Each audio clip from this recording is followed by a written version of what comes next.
William Hayes walked into the great meeting hall of the Galactic Council with a heavy heart. The room was huge, with a ceiling that seemed to reach to the stars themselves.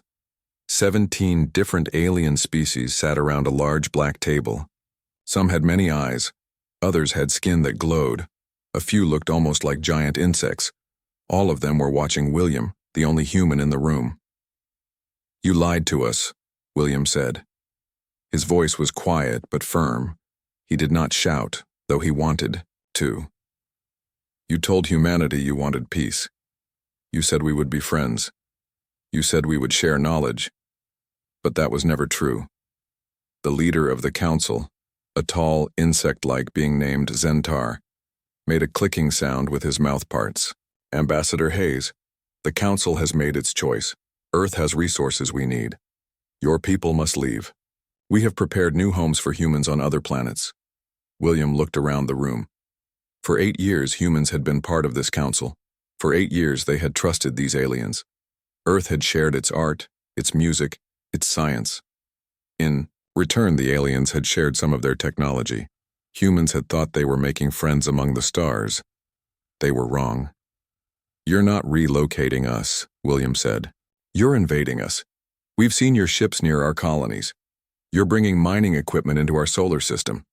You don't want to help humans move. You want to take our planet and use it for yourselves." Most of the council members looked away. They would not meet William's eyes. Only one, a blue water-dwelling alien named Lethnara, seemed upset by what was happening. "The vote was final," said another council member named Drez. His skin flashed with orange and red lights as he spoke. "Humans must leave Earth within 1 year. We have prepared payment for your world." William's assistant Olivia came to his side and whispered in his ear, "Sir, the president is calling. Our satellites show alien ships are already entering our solar system." William nodded and turned back to the council. "You think you know humans. You've studied our history. You've watched our wars. You've read our books. But you missed something important." He stood taller and looked at each alien one by one. "Humans are most dangerous when we have nothing left to lose." William and Olivia left the council room. As they walked down the long hallway, Olivia handed him a secure phone. "It's the president," she said. William took the phone. "Madam President, they've made their decision." The vote was unanimous. President Laura Mitchell's voice was clear and determined. "Then we proceed with Operation Exodus. Is your team ready?" "Yes, Madam President.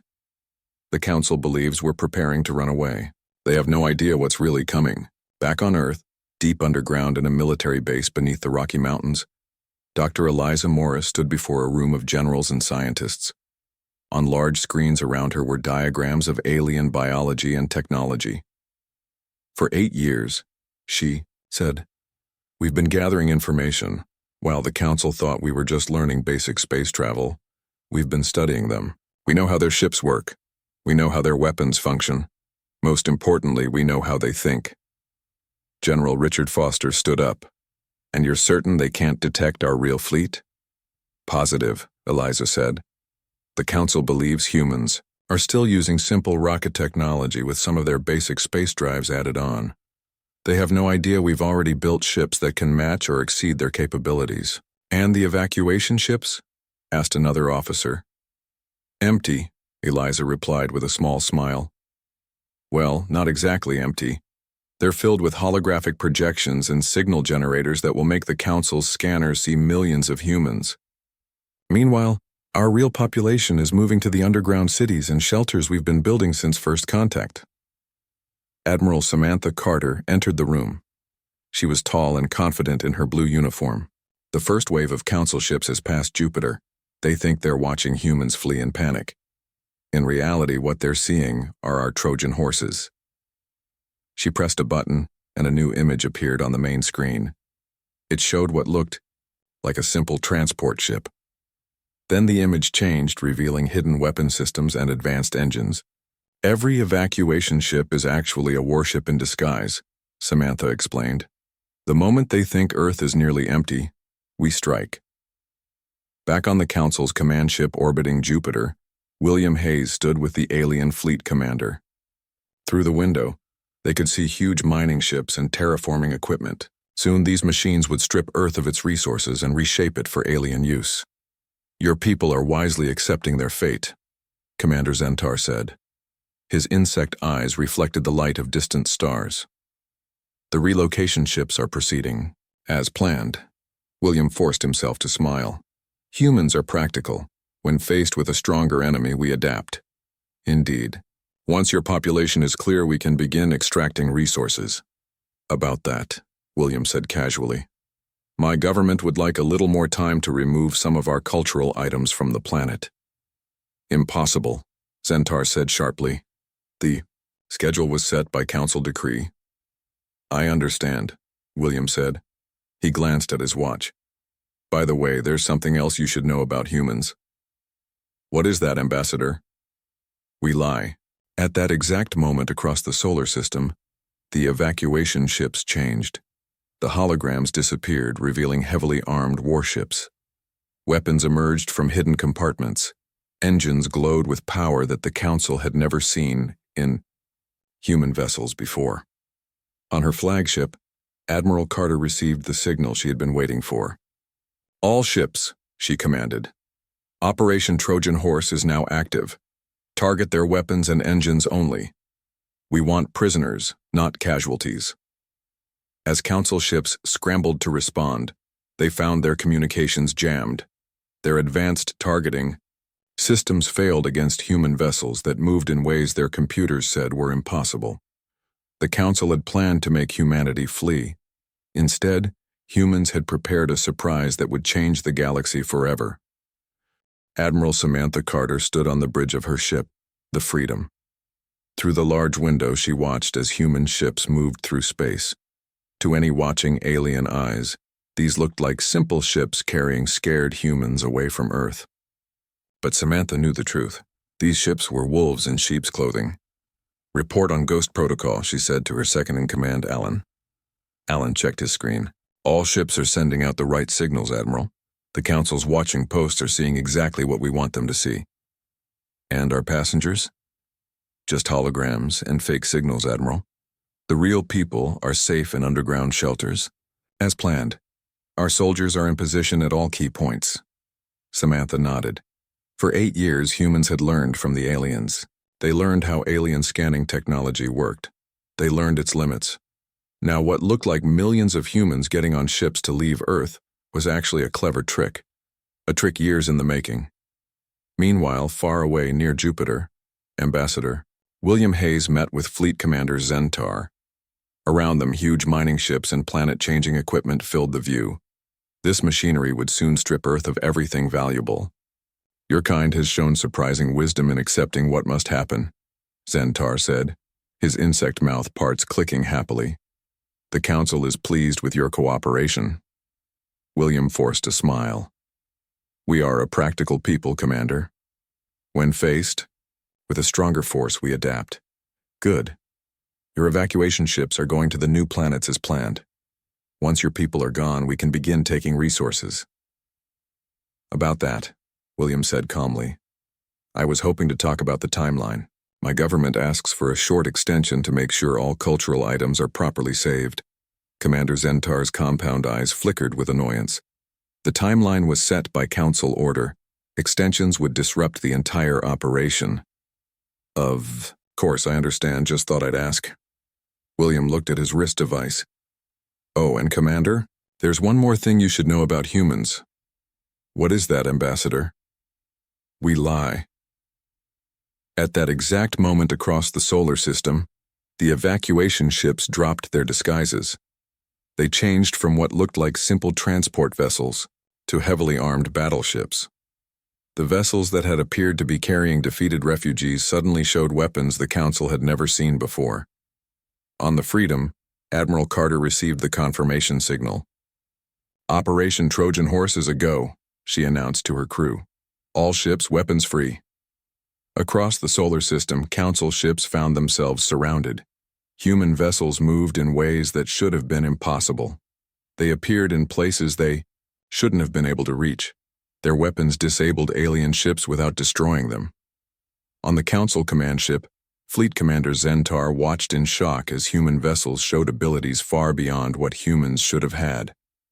How? Is this possible? He demanded of his science officer. Their ships are using gravity technology we've never seen before. The science officer, a blue-skinned alien, checked her screens. It appears the humans have been developing technology in secret, Commander. They've been taking ideas from every species in the Council and improving them. That's impossible. The knowledge-sharing rules were followed exactly, interrupted William Hayes, who had been detained but not locked up when the fighting began. Now he stood at the entrance to the command center, with 2 human soldiers who had somehow gotten past the ship's security. You shared exactly what the rules required, William continued, and we listened to everything you said. The difference is, humans are very good at reading between the lines. You showed us A and B and we figured out C through Z on our own. Outside the window, a human ship did a move that should have torn it apart, bending space in a way that let it appear in many places at once around a Council ship. Before the Council vessel could respond, precise strikes disabled its weapons and engines without destroying the ship. You see, William explained as he walked calmly toward the commander, humans don't just adapt, we create new things, and nothing makes us create faster than knowing we're fighting for our survival.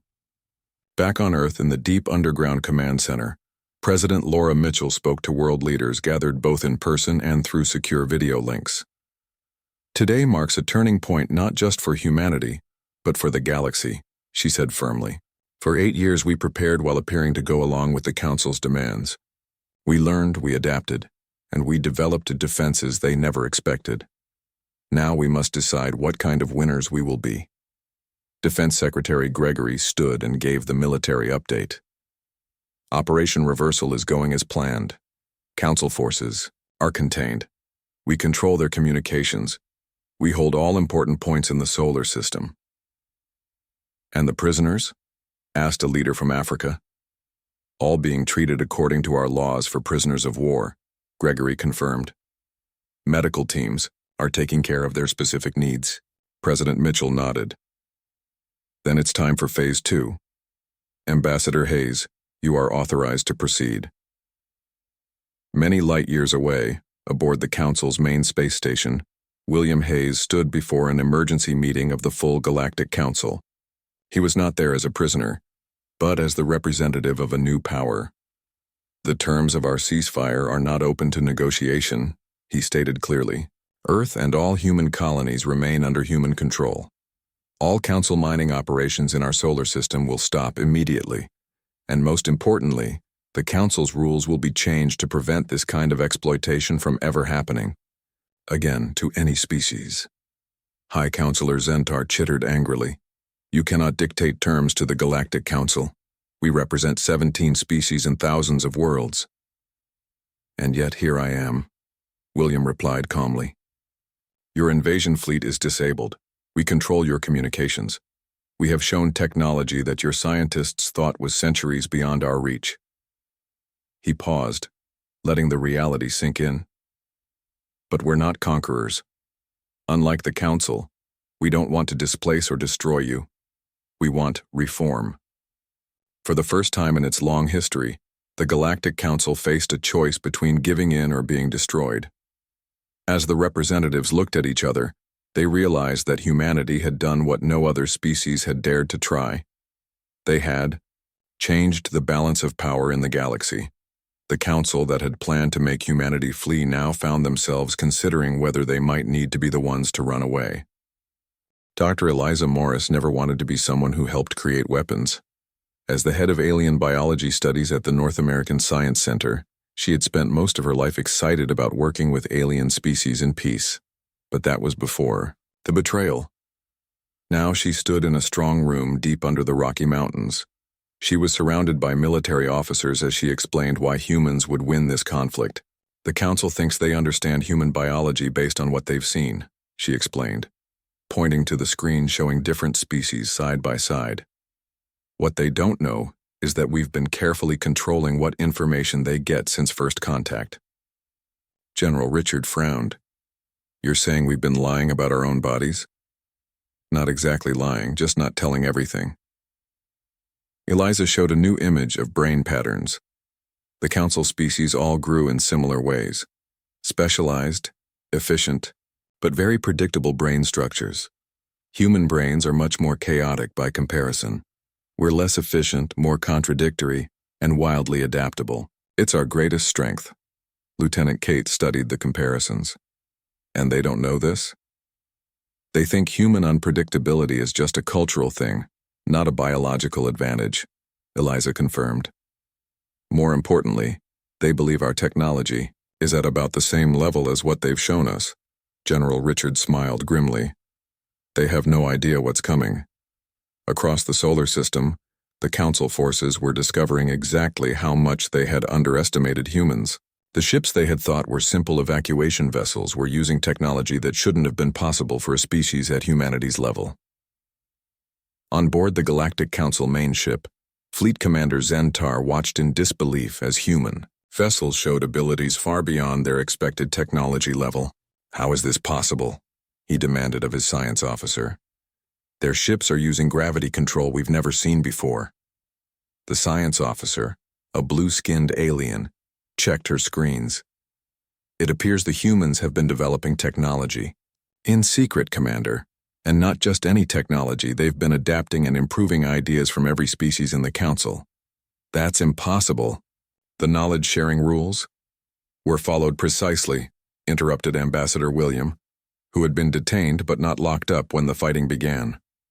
Now he stood at the entrance to the command center, with 2 human soldiers who had somehow gotten past the ship's security. You shared exactly what the rules required, William continued, and we listened to everything you said. The difference is, humans are very good at filling in the blanks. You showed us A and B, and we figured out C through Z on our own. Outside the window, a human ship did a move that should have torn it apart, bending space in a way that let it appear in many places at once around a Council ship. Before the Council, vessel could respond. Precise strikes disabled its weapons and engines without destroying the ship. You see, William explained as he walked calmly toward the commander. Humans don't just adapt. We create new things, and nothing makes us create faster than knowing we're fighting for our survival. Across the galaxy, emergency meetings were being called. The Galactic Council had never faced a situation like this. A species that was supposed to be running away in fear was instead systematically taking control of Council military forces. On the Council's central space station, High Counselor Drez had never felt fear until this moment. The Emergency Council session had been called as reports came in from across the solar system. Human forces weren't just resisting, they were methodically dismantling the Council's military presence with frightening efficiency. How did we not see this coming? Demanded Counselor Vrax, his crystal body pulsing with agitation. Their technology level was rated as Category 3. They deceived us, replied Counselor Lethnara of the water-dwelling species. Something our experts thought was impossible given our surveillance abilities. Impossible or not, it has happened, Drez said grimly. The humans have disabled 60% of our fleet without destroying a single vessel. They are taking our people prisoner, rather than killing them. This last fact disturbed the Council more than anything else. Council warfare rules were clear. Total victory through overwhelming force. The idea of deliberately capturing rather than eliminating enemy fighters was foreign to them. Meanwhile, on Earth, President Laura Mitchell addressed the United Earth government from the Underground Command Center. Today marks a turning point not just for humanity, but for galactic civilization, she declared to representatives gathered both in person and through secure video links. For 8 years, we prepared while appearing to go along with their demands. We learned, we adapted, and we developed defenses that the Council never expected. Now we must decide what kind of winners we will be. Defense Secretary Gregory provided the military update. Operation Reversal is going as planned. Council forces are contained, their communication networks compromised. We control all major strategic points in the solar system. And the prisoners? Asked the representative from Africa. All being treated according to the Geneva Conventions, Gregory confirmed. Medical teams are addressing species-specific needs. President Mitchell nodded. Then it's time for Phase 2. Ambassador Hayes, you are authorized to proceed. Many light years away, aboard the Council's Central Space Station, William Hayes stood before an emergency session of the full Galactic Council. He was not there as a prisoner, but as the representative of a new power. The terms of our ceasefire are not open to negotiation, he stated clearly. Earth and all human colonies remain under human control. All Council mining operations in our solar system will stop immediately, and most importantly, the Council's rules will be changed to prevent this kind of exploitation from ever happening again, to any species. High Counselor Zentar chittered angrily. You cannot dictate terms to the Galactic Council. We represent 17 species and thousands of worlds. And yet, here I am, William replied calmly. Your invasion fleet is disabled. We control your communications. We have shown technology that your scientists thought was centuries beyond our reach. He paused, letting the reality sink in. But we're not conquerors. Unlike the Council, we don't want to displace or destroy you. We want reform. For the first time in its 10,000-year history, the Galactic Council faced a choice between giving in or being destroyed.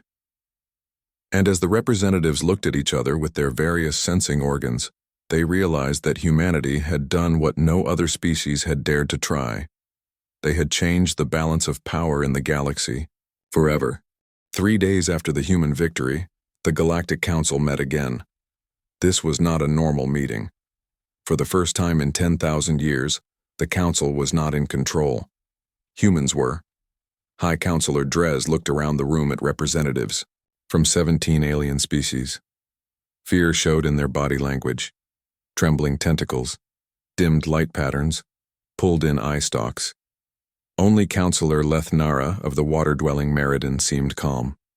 The human terms are impossible, said Counselor Vrax, his crystal body flashing with anger patterns.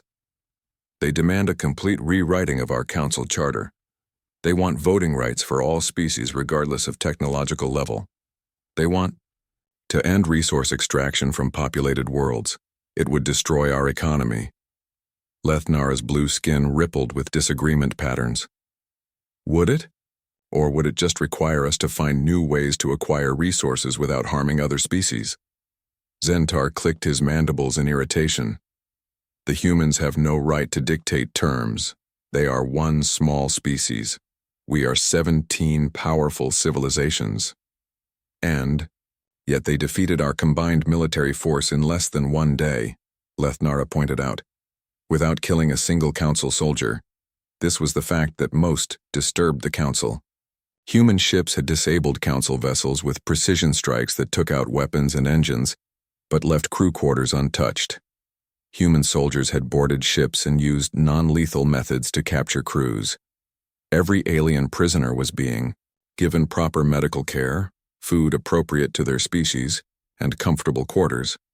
It went against everything the Council understood about warfare. Meanwhile, on the human ship Freedom, Admiral Samantha Carter met with William Hayes to discuss next steps. The Council is meeting now, William said. Our monitoring devices show they're divided. Many want to reject our terms. Samantha looked at the holographic display showing Council forces still in the solar system. They know we could destroy their entire fleet if we wanted to. Yes, but they don't understand why we haven't, William replied. Their warfare doctrine is based on total victory through maximum force. The fact that we could win but choose not to kill confuses them. It's our greatest advantage, said a new voice. Dr. Eliza Morris entered the room. I've been studying the prisoner interviews. Council species see mercy as weakness. They can't understand that we're treating their soldiers well because it's the right thing to do, not because we're weak. So what do we do? Asked Samantha. William smiled. We show them a new way. President Mitchell is ready for the final phase. On Earth in the Underground Command Center, President Laura Mitchell prepared for the most important broadcast in human history. Her message would be sent not just to Earth and its colonies, but to every world in the Galactic Council. People of Earth and citizens of the galaxy, she began, her voice calm and clear. Today I speak not just as the leader of humanity, but as a representative of a new vision for our shared future. 8 years ago, the Galactic Council welcomed humanity into the galactic community. We believed we were joining a coalition of equals. We were wrong. The broadcast showed images of Council mining operations on worlds where native species had been relocated. It showed the evacuation orders given to Earth. When the Council decided to take our world and relocate our people, they expected us to flee. Instead, we prepared, we studied, we adapted. And when the time came, we revealed that humanity is not so easily conquered. The screens showed human ships disabling Council vessels without destroying them. It showed human soldiers providing medical care to alien prisoners. But our victory is not complete until we change what victory means. The Council's way is exploitation, taking resources from worlds without regard for the species living there, moving entire populations to suit the needs of the powerful. This must end. She leaned forward, her expression serious but hopeful. Humanity proposes a new galactic charter, one where all intelligent species have rights, where populated worlds are protected, where technology is shared for the benefit of all, not hoarded by the powerful, where conflicts are resolved through negotiation, not force. The broadcast switched to show Council prisoners being well treated, receiving medical care, and speaking to their families via communication links. To the leaders of the Council, I say this. You came to take our world. You expected us to flee. Instead, we offer you a choice. Join us in building a better galaxy, or continue alone, without Earth's resources or humanity's innovation. The choice is yours. As the broadcast ended on the Council space station, the room had fallen silent. 17 representatives looked at each other. For millennia, the Council had operated on simple principles. The strong took what they needed from the weak. It was how things had always been. William Hayes stood before them, waiting. Your leader speaks of a new way, said Councillor Zentar, finally. But what proof do we have that humans will follow these ideals once they have power? Perhaps you will become like us, taking what you need from others. William shook his head. Look at how we've treated your soldiers and ships. We could have destroyed them. Instead, we disabled them with minimal casualties. We've provided medical care to your wounded. We've allowed communication with their families. This is not weakness, he continued. This is strength. The strength to choose a better path even when the easier one is available. Councillor Lethnara moved forward, her water-filled environment suit glistening under the lights. I support the human proposal. For too long I have watched as the Council stripped worlds of resources and displaced native species. I believe there is a better way. One by one, other representatives began to speak. Some agreed immediately. Others had concerns. A few remained firmly opposed. But the conversation had begun. By the end of the day, a preliminary agreement was reached. Earth and its colonies would remain under human control. A committee would be formed to draft a new charter for the galaxy. And for the first time, species that had been relocated would be given a voice in the Council. As William transmitted the news back to Earth, President Mitchell smiled. This is just the beginning, she said to her advisors. The hardest part comes next. What's that, Madam President? Building a galaxy where cooperation matters more than conquest. 5 years after what became known as the Solar Stand, Susan Miller walked through the newly built human embassy on Alpha Centauri. As Earth's first ambassador to the reformed Galactic Council, she carried the weight of her species' new role in the galaxy. The embassy itself showed humanity's approach to its unexpected position of power. Rather than using only Earth designs on an alien world, the building included elements from all 18 Council species, now including humans. Gardens with plants from across the galaxy surrounded meeting spaces designed for bodies of all shapes and biological needs.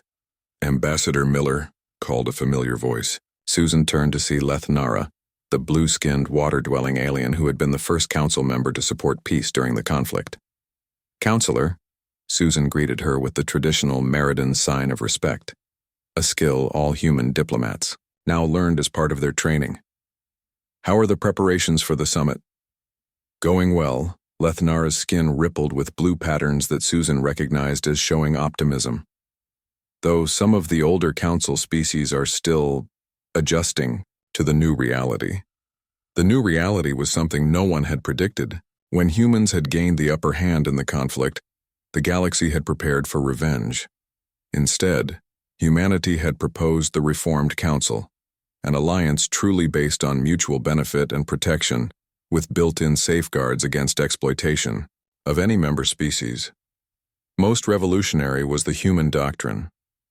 Any newly discovered intelligent species would be approached openly, with full disclosure of galactic society, and invited to join as equals when they reached appropriate technological levels.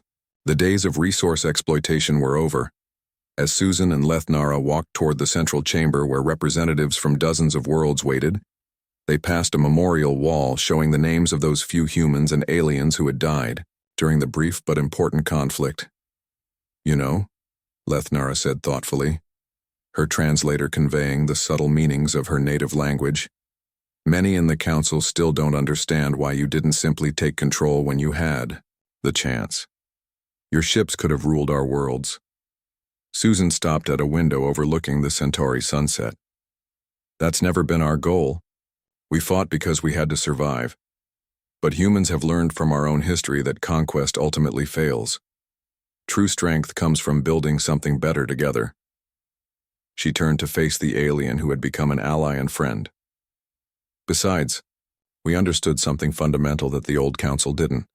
Diversity is strength. Each of our species sees the universe differently. Together, we see more of reality than any one species alone." In the chamber ahead, Susan could see representatives engaged in animated discussion, tentacles gesturing, crystal bodies shimmering, mandibles clicking. Among them moved human diplomats, scientists, and cultural representatives, building bridges between species that had once planned humanity's displacement. "You know what the most remarkable outcome has been?" Lethnara asked. "What's that?" "Since the Reformation, scientific progress across all council species has increased dramatically. It seems cooperation truly is more productive than exploitation." Susan smiled. "That's the lesson we hoped the galaxy would learn." Later that day, Susan addressed the full gathering of the Reformed Council. Representatives from 18 full member species and 22 associate species filled the grand chamber. Above them, a real-time translation system ensured that every word was understood by all. 5 years ago, the old council saw Earth as nothing more than a resource to be exploited, Susan began. "Today, we gather as equals, not because humanity demanded it, but because we have proven it is better for all." She gestured to the newest members of the council, representatives from 3 species that had previously been relocated from their home worlds. The relocation reversal project has now successfully returned the Vidari, the Geketh, and the Lormans to their ancestral worlds. The mining operations have been removed, and restoration of their ecosystems is underway. A murmur of approval swept through the chamber. Even those who had initially opposed the reforms could not deny the positive outcomes. Furthermore, the technology sharing initiative has resulted in medical advances that have benefited every species in the council. Diseases that once plagued the Raxians have been cured. The atmospheric pollution on Meriden Prime has been reduced by 80%, and Earth's energy needs are now met entirely through clean fusion technology developed in partnership with Centaurian engineers. Ambassador William Hayes, now a senior advisor, watched from the side of the chamber. He remembered the day 5 years earlier when he had stood before a hostile council and demanded change. Now that change was reality. After the session, William found Susan on the observation deck overlooking the capital city. "Quite a difference from the old days," he said, joining her at the railing. Susan nodded. "It's hard to believe it's only been 5 years. So much has changed." "Not everything," William replied. "The Vraxian Confederation is still refusing to participate in the educational exchange program, and there are reports of illegal mining operations in the Orion sector. True, we still have challenges ahead, but we're facing them together, not as conquerors and conquered, but as partners." William looked out at the city where dozens of species lived and worked together. You know, when I confronted the council 5 years ago, I told them they had made a mistake in betraying humanity. But in a strange way, that betrayal was the best thing that could have happened. How so? It forced us to show what humans are truly capable of. Not just in terms of technology or military strength, but in our capacity for mercy and vision. The council expected us to either flee or fight like them, to destroy our enemies completely. We showed them a third option, to rebuild a broken system into something better. Susan smiled. President Mitchell said something similar before I left Earth. She said that when the history of the galaxy is written, the solar stand will be remembered, not as a human victory, but as the moment when all species began to win together, as they watched the twin suns of Alpha Centauri set, painting the alien sky in shades of gold and purple. Susan thought about how far they had come. The council that had once betrayed humanity and demanded they flee now worked alongside humans to build a better future for all species. It wasn't perfect. There were still disagreements, challenges, and occasionally conflicts. But the fundamental principle remained: cooperation over conquest, diversity over domination, creation over destruction. The betrayal that was meant to end humanity had instead unleashed its potential to transform a galaxy,